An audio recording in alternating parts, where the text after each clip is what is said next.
Do you ever wonder what happens when you'll die? Video games are all about overcoming challenges, whether that be killing God or escaping the clutches of a crippling mortgage.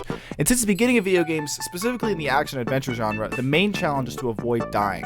And in order to avoid dying, you can't take too much...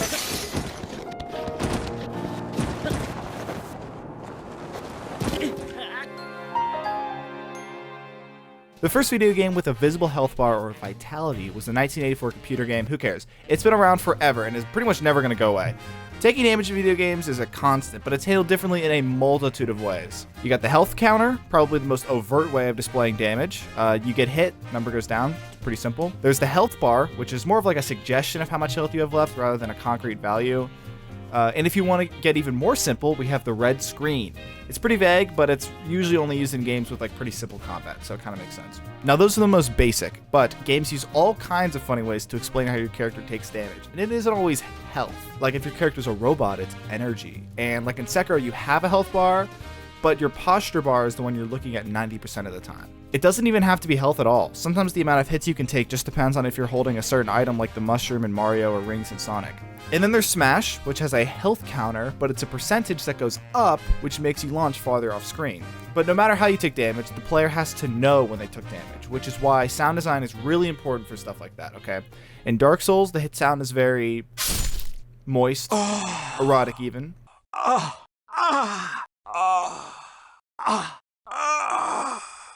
We got the classic oof, and we can't forget. After you take damage, you'll get a couple of invincibility frames, which lets you kind of get your bearings and, get a sec to regroup and avoid any unfair damage. It's not in every game, but it's most common in 2D platformers because there aren't many places to hide or dodge on like a 2D plane. In pretty much every game, damage is damage, no matter where you got hit. But in Fallout, your body parts take individual damage. So like if your leg takes too much damage, you'll walk with a limp, or if it's your arm, your aim will be worse. If you get too much damage to your head, your vision will get all like woozy. And then it's that extra bit of realism we all appreciate in a video game, right?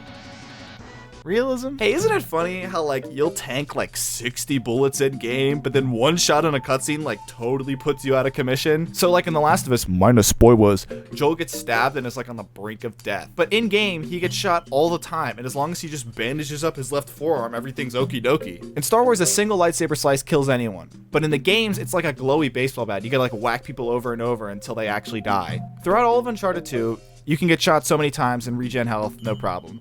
But, ooh, one bullet wound in a cutscene and suddenly Nathan's not feeling too good. Actually, this one's okay. Because canonically, Drake never gets shot in-game. His health is actually his luck running out, and after you get too many near misses, he gets shot for real and dies. I don't know, personally, I think that's really cool. I think that's neat. But you know what isn't cool?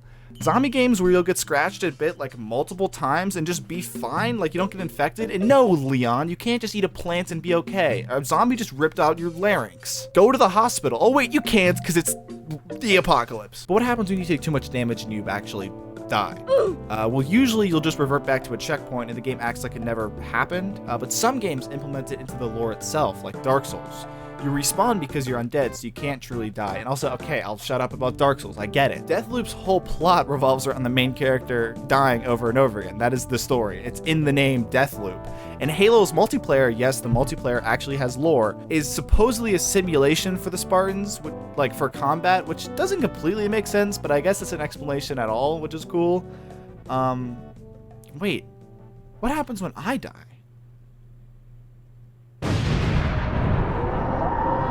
Hell, really?